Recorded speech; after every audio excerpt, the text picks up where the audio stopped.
Hello everyone, and welcome to my General Hospital official channel. I hope everyone is having a wonderful day. Before we begin, please hit the subscribe button and give this video a thumbs up. General Hospital spoilers and recaps for Tuesday, May 20th reveal a dramatic day in Port Charles. As the formal start of the 2025 Nurses' Ball, the soap began with Drew Cain and Nina Reeves on opposite screens yelling no, until they both agreed. The two original red carpet co-hosts appear to have cancelled at the last minute, and the powers that be contacted them and requested that they do so. The two appear behind the Nurses' Ball backdrop, welcoming attendees to the event. On the red carpet they ran upon special guest star Leslie Robbins, an entertainment journalist.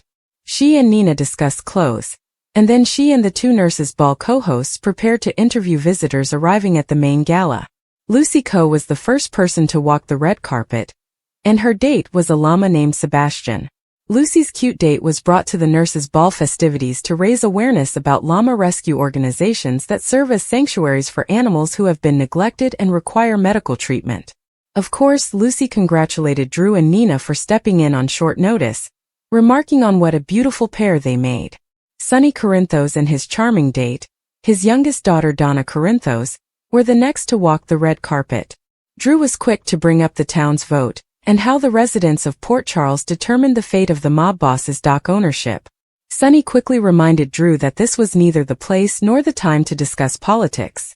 Meanwhile, Nina attempted to dismiss Drew's statement by complimenting Donna on her gorgeous clothing. Of course, Carly Spencer was the next to walk the red carpet, and Drew attempted to unsettle her by bringing up the news that Michael Corinthos had to miss the ball due to a burn injury. Fortunately, Carly was able to maintain her cool, which was remarkable given the all-out brawl she and Nina had during the May 19th episode. Jordan Ashford walked the Nurses' Ball red carpet with Jen Sidwell, and Nina inquired about Jordan's resignation as deputy mayor. Jordan announced that she is now the COO of Jen's company, noting that her boss paid for the Nurses' Ball as the lone contributor. Drew then attempted to brag about Jen's outstanding community efforts, but Nina interrupted him and announced Felicia Scorpio and Isaiah Gannon's arrival to the dinner. Felicia makes it apparent that she and Isaiah are hospital co-workers, and he has consented to walk her down the red carpet while her husband, Max Scorpio, is still at work.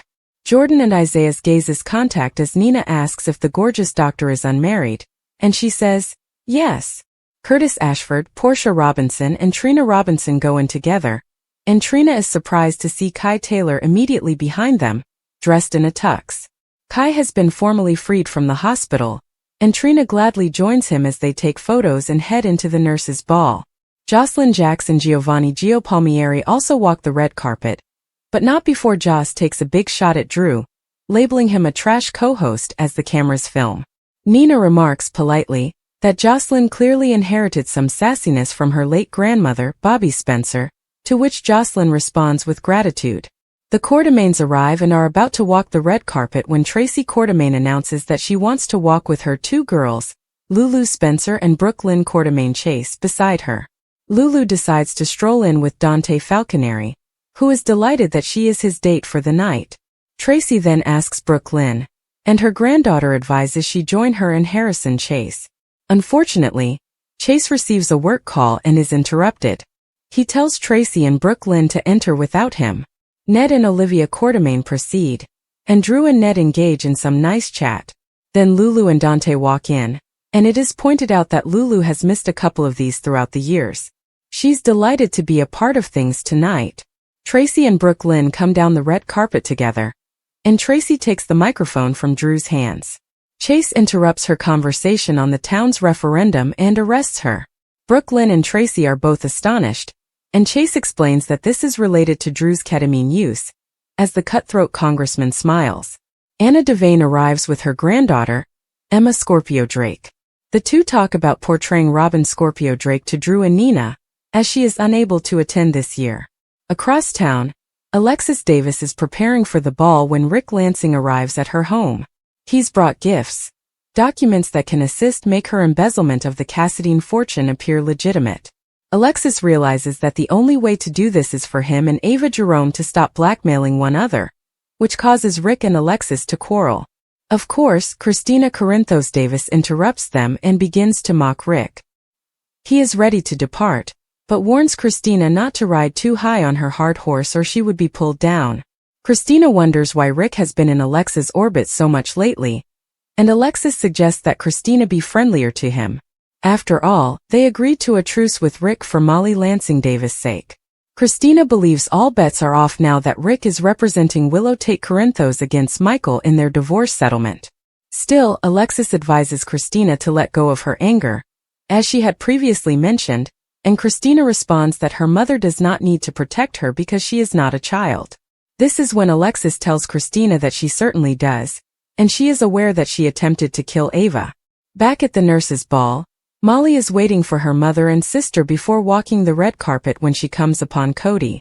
He offers to take her into the event, and of course Nina and the other journalists who interview them assume Molly and Cody are dating, and the two simply accept it without question. The nurses' ball is a lively occasion, with many guests mingling and conversing. Isaiah sees Portia and remembers passing by her workplace last week. Fans recall that he overheard her yelling about lying to her husband. This motivates Isaiah to approach Portia and informs her that if she needs a friend, he is always available.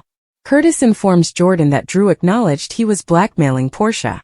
In other news, Anna, Lucy, and Felicia are scurrying to find another singer for their upcoming performance.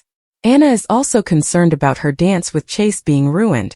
Felicia does, however, recall Damian Spinelli attending the ball with the kids because Maxie Jones was at home with Bailey Jones due to the toddler's illness.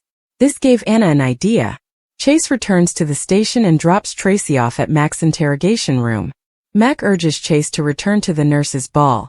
The cop has a performance, and he begs Chase to inform Felicia that he will be late. Tracy doesn't understand why she was arrested. She wasn't the last person Drew saw the night he was drugged. With that stated, Mac notices that the cops discovered a vial of ketamine in Tracy's car, which is when she recognizes she has been framed. Willow is the last guest to arrive at the nurses' ball, dressed in a stunning red gown with a fresh short hairstyle. Drew hands Nina his microphone and runs up to his gal pal. He lands a kiss on her while cameras flash everywhere. Meanwhile, an anonymous figure, most likely Michael, is seen in a private plane, watching the nurses' ball on his phone. He stares carefully as Willow kisses Drew on the red carpet. General Hospital teasers indicate that Michael Corinthos is returning to Port Charles. But will Chad Duell join him, or will the position be recast? Tracy arrested, Michael flies home. The news of Tracy's arrest sent shockwaves through the neighborhood, leaving friends, family, and even casual acquaintances trying to reconcile their perception of her with the claims now swirling in the media. Tracy has always been seen as a rock of stability, volunteering at the local shelter, remembering birthdays, and attending every Sunday service. Yet here she was, detained and led into a police cruiser, her face a mask of bewilderment as cameras flashed around her.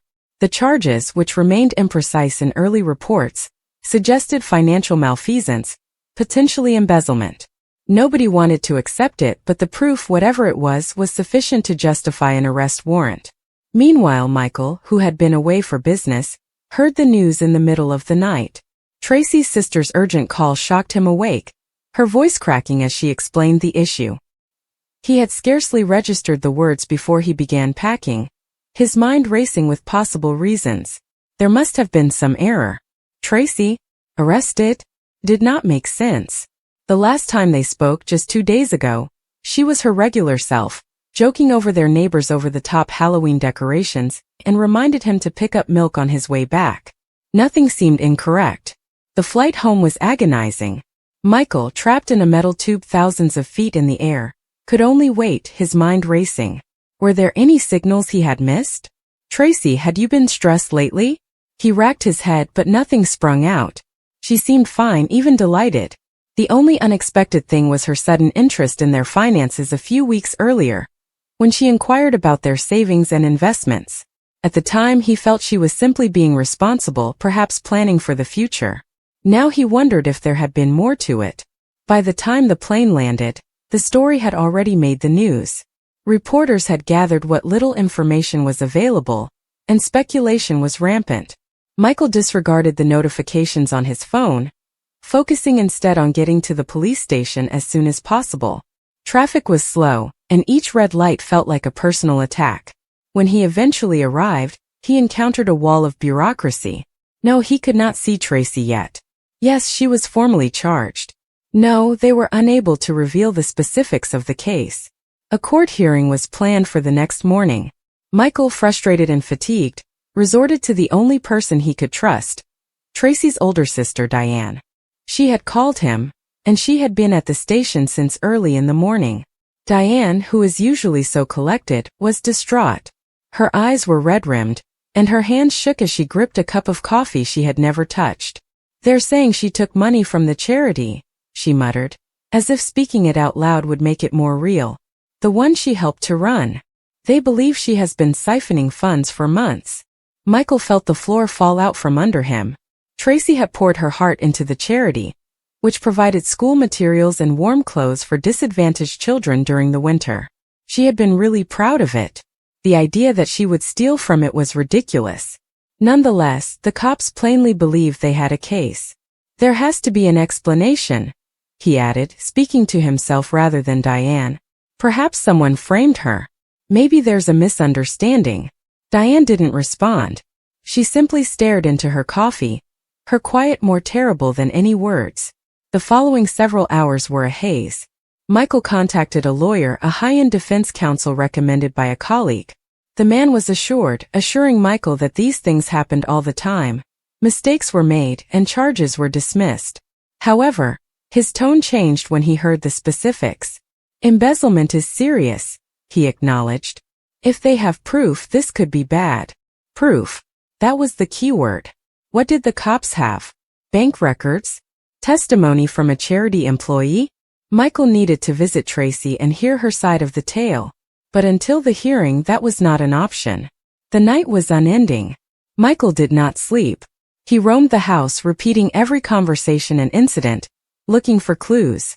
Had Tracy acted differently? Had she been more secretive? He could not think of anything concrete. She had always been private about certain things, but that was simply her personality. Morning arrived too quickly. The courthouse was full, and the atmosphere was tense. When Tracy was finally brought in, Michael's heart broke. She appeared little and vulnerable, her customary confidence stripped away. Their gazes met for a split second before she was led to her seat, but he saw terror. There was also something more, which appeared to be guilt. The session was procedural in nature, with bail set and the next step scheduled. The prosecutor explained the basics of the case. Missing monies and questionable transactions linked to Tracy's accounts. The evidence was circumstantial but damning. The judge set bail at a sum that made Michael's stomach turn, but he didn't hesitate to pay it. Whatever it takes. Tracy remained silent during the journey home after being released into his custody. She didn't break down until they were inside, out of sight of the outside world. "I didn't mean for any of this to happen," she wailed. "I was going to repay it. I just needed time." Michael felt the earth tilt. Her remarks were an admission, but they generated more questions than answers. Why had she accepted the money? What had made it so urgent? Tracy, however, was unable or unwilling to say more. She curled into herself and cried in a way he had never seen before. In the days that followed, the truth emerged in bits. Medical bills.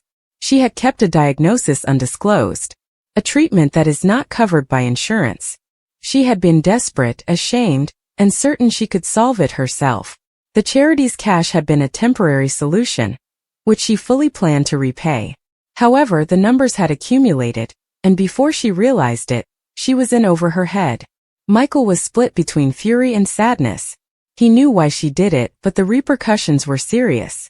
Tracy was facing possible prison time, the charity was in disarray, and their name had been ruined. All because she didn't ask for assistance. As the court struggle loomed, Michael pledged to support her. They would get through it together. However, the path ahead would be hard, and rebuilding their trust would take years. Tracy's arrest became more than just a scandal. It was a reminder of how rapidly lives can disintegrate, how individuals keep secrets, and how far they will go to protect those they care about. Michael learned about forgiveness, and the heartbreaking cost of quiet. General Hospital spoilers hint. Lulu Spencer has been dying to inform Dante Falconeri about his unknown son, ever since she learned about Brooklyn Quartermain Chase teen pregnancy and adoption. Nonetheless, Everyone she's confided in has turned her down and advised her against it. That is, until she informed Cody Bell of her discoveries, and who she believes Dante's son might be. Lulu told Laura Collins and Carly Spencer about Brooke Lynn's covert teen adoption, and both women were adamant that she not reveal the information. This secret expose could bring a great deal of anguish and pain, but Lulu is eager to do it. Especially since she believes Giovanni Gio Palmieri is Dante and Brooke Lynn's long-lost son. Cody was immediately all in on revealing the truth, especially given his own daddy issues in the past and the fact that he'd been lied to for so many years. It's strange that the GH writers opted to include Cody in all of this, but when fans look ahead and speculate about what's to come, it makes sense.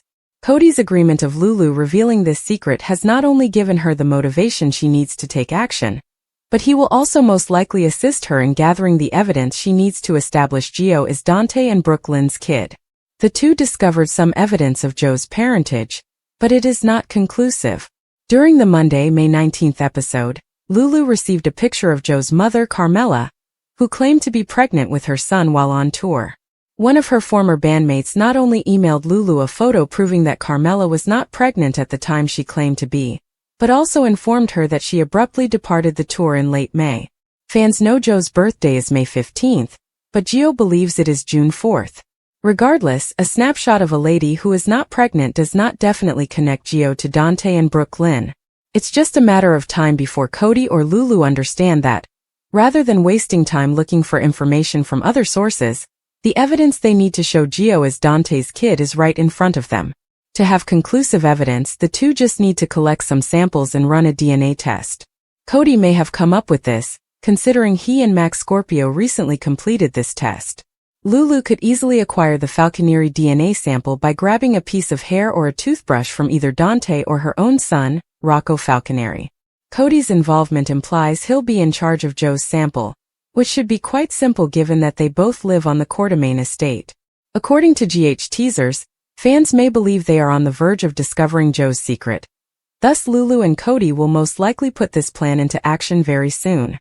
Things in Port Charles can take a long time at times, but they can also happen quickly. It may only be a matter of time before Lulu and Cody have the DNA samples they require, and they might surreptitiously go to the lab and request that a test be done ASAP. General Hospital spoilers suggest that the metaphorical poop will hit the fan soon when it comes to Gio, and it appears like Lulu and Cody will be the ones to bring this 20-plus-year secret to light. Laura Wright from General Hospital released a stunning reel on social media this week. It was so wonderful that some ABC viewers said it symbolized pure love. Read on for more information and photographs. The Pure Love Reel. Fans of daytime dramas enjoy learning more about the real people behind the performers' faces. Laura Wright is popular off-screen because she frequently publishes on Instagram. This week, she took to her stories to post a very nice video. It was about a rescued puppy. The post came from @adopting0gs. It was also shared on TikTok, and you can see the adorable video lower down in this article. Fans are aware that the GH star and Wes Ramsey have a puppy named Kimba. They welcomed the pooch in December 2020. The clip depicted a dog about to be adopted from a shelter. As the card was taken to indicate that the dog had been adopted, the voiceover informed Mako that her time had come for a new home. Fans responded positively, with one commenting on the reel, "I love these posts. Pure love and happiness. Congrats, Mako." More responses from fans. Aside from the pure love comment, Laura Wright made a lot of other people happy by sharing her tale. Here are some more reactions from folks who saw the reel. Mako is eager to begin a new life. Mako can sense the thrill. Beautiful ears. Red heart. Let us go ahead and do this. Look closely and you'll notice his small eyes sparkle. Ah, Mako the beautiful mollygator has been adopted. Yeah, Mako is going to have a forever family. Oh, such a sweet and joyous dance. Many admirers remarked that the dog appeared to recognize that something exceptional was happening. It appears that the puppy understood every word. Maybe it was the excitement in the voice. One thing is certain. Everyone seemed delighted that a dog has found a new home. Doing good things.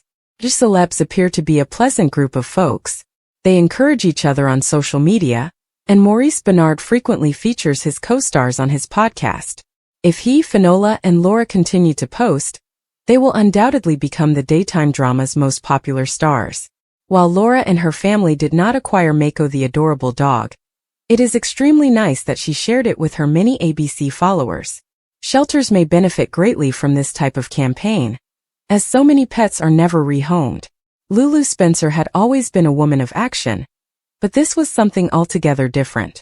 The idea had struck her in the middle of the night, as a desperate, half-formed concept that had grown into a full-fledged plan by dawn. Gio was Dante's son. She was certain of it. The way he carried himself, the defiant tilt of his chin, even the way he argued, it all felt too familiar. But without proof, her suspicions were meaningless. And Dante? He would never believe her without clear evidence. That's where Cody Bell stepped in. Cody had always been a wild card, unexpected yet dependable when it mattered. Lulu approached him with her theory, and he did not scoff or dismiss her. Instead, he leaned back in his chair, arms folded, and murmured, "All right, Spence. What's the game?" The play turned out to be shaky at best. They wanted DNA, something irrefutable that could connect Gio to Dante. But Dante would never gladly submit to a paternity test, especially since he was convinced Gio was not his. And Gio?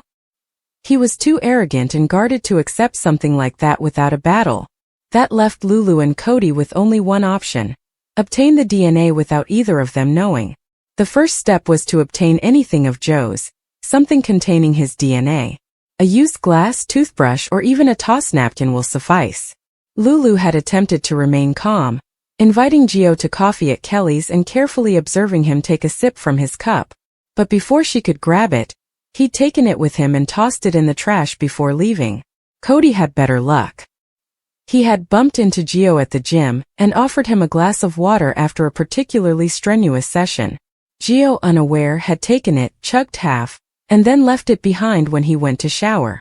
Cody had scooped it up triumphantly, but their celebration was brief. They still needed Dante's DNA to compare it against. That bit was difficult. Dante was a detective, trained to discern when anything was wrong. Brooke Lynn and Jason appeared soon after. Brooke Lynn wanted to discuss about Gio without Dante present, but she didn't realize Gio was listening. "Joe's been beating himself up over it," Brooke Lynn said of the event on the beach. "So has Danny," Jason added. "Can we all just move on?" Brooke Lynn implored. Tracy finally spoke up. "Is anyone surprised that two adolescent males sneaked out to a party and got drunk? Isn't this a rite of passage?" she inquired. "Nearly dying of alcohol poisoning is not a rite of passage," Ned pointed out. When Olivia asked Jason if Danny was being punished, Jason informed her that Danny was aware of the situation. Brooke Lynn and Lois returned to defending Gio, who had finally emerged from hiding. "I just want to say how sorry I am. I totally messed up. I used extremely poor judgment and Rocco almost paid the price. I can't change what happened, but I'm going to work extremely hard to regain your trust," he remarked before leaving the room. Lois accompanied him into the foyer, where Gio urged Lois and Brooke Lynn to stop making excuses for him. He thanked Lois for caring for him after his mother died, saying, "But thanks to you and Uncle Sonny, I am no longer that little orphan. I have a wonderful life. I go to college. I study and perform music because of you.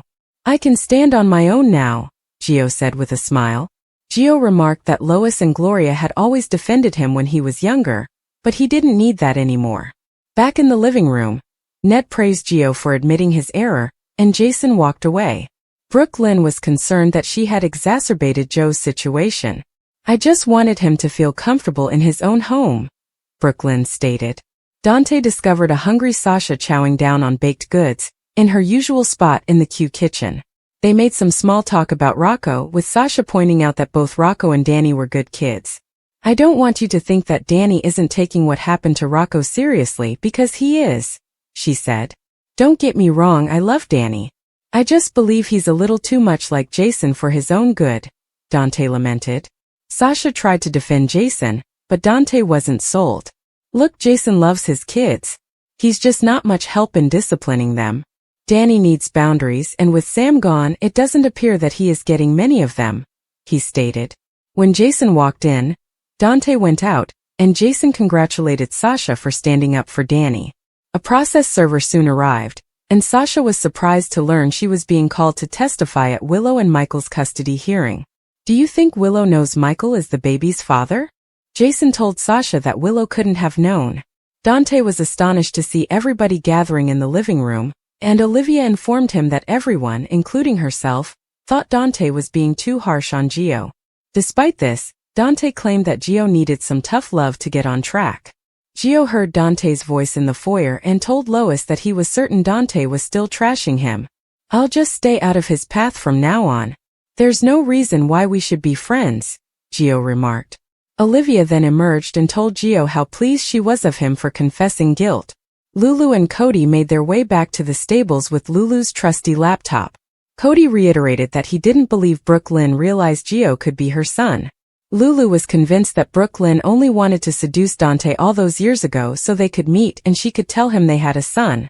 Lulu did some more research and found that Camilla was touring in New Zealand when Gio was allegedly born in Los Angeles. She planned to find the other musicians who traveled with Camilla and question them. She left voicemails with them and was pleased when a woman named Margaret called back. Margaret informed Lulu that Camilla abruptly ended their 2003 tour, and that she was not expecting a child. Drew attempted to dismiss Curtis' charges in his office, saying, "Blackmail. That's such an ugly word," he continued. "I'm surprised Portia even mentioned it to you. Because someone had to have done something wrong to be blackmailed. Illegal even. Something that could revoke a doctor's medical license. And that's only the beginning," he continued in his customary sadistic tone. Drew went on, "Suppose, hypothetically, that a husband discovered that his doctor wife tampered with a patient's test results, intending to keep that patient wrongfully imprisoned. You would have a moral obligation to do something, right?" Drew inquired, unaware that Curtis already knew Portia had tampered with Heather's results. Curtis became enraged when Drew mentioned how upset a certain doctor's daughter would be if she knew what her mother did, and Drew went on to threaten the hospital, all hypothetically of course. Curtis told Drew that his hypothetical blackmail was pointless, because nothing could undo the damage Drew's body shot photos had caused. "I've got the situation completely under control," Drew said, before issuing the same demands to Curtis that he'd given to Portia. Drew didn't realize that Curtis had recorded their entire conversation, which Curtis listened to after Drew left. Drew called Mac and told him who had drugged him. According to General Hospital teasers, Liesl Albrecht may make a surprise return to Port Charles. The 2025 Nurses Ball begins on Tuesday, May 20th, and the following days will be full with fun and engaging talent performances, as well as plenty of drama. The promo film for the week of May 19th to 23rd promises a mysterious character who crashes the large party, prompting GH fans worldwide to speculate on who the person could be. Albrecht hasn't been in town in quite some time. After donating bone marrow to save her newly discovered grandniece, Willow Tate Corinthos, she seemed to disappear off the painting. While she returned to town later in 2023, she quickly left again and has since vanished. Having said that, the former villain-turned-heroine was a popular favorite, and viewers would miss her tremendously. Kathleen Gotti, the actress who plays the Doctor, has been busy with other projects since her appearance on GH, but that doesn't mean she wouldn't or couldn't return for another brief visit to update fans and loved ones on what the good doctor has been up to. Furthermore, Albrecht has already attended other nurses' balls, thus it is not unreasonable to believe that Lucy Coe would go to great lengths to encourage her to perform at the ball. Consider this. Coe might introduce the following act as a mystery performance, while the event was in full swing, just to reveal Liesl. Liesl enjoys singing and supporting the cause, therefore she would gladly agree to stop into Port Charles to see loved ones and perform at the event. After all, Albrecht has many links to the small town. Many people would be overjoyed to see Albrecht, from Willow, who may need to talk to her aunt and the lady who saved her life, to Nina Reeves, who might use a friend and some counsel from Liesl right now, and her grandson James West. GH teasers remind fans that, as a doctor, does Liesl have any advice or insight into Michael Corinthos' condition for Willow or Carly Spencer? Did she formerly work for a burn clinic in Germany and have contact information for either lady? However, given Nina's chaotic situation, could Liesl offer her any advice?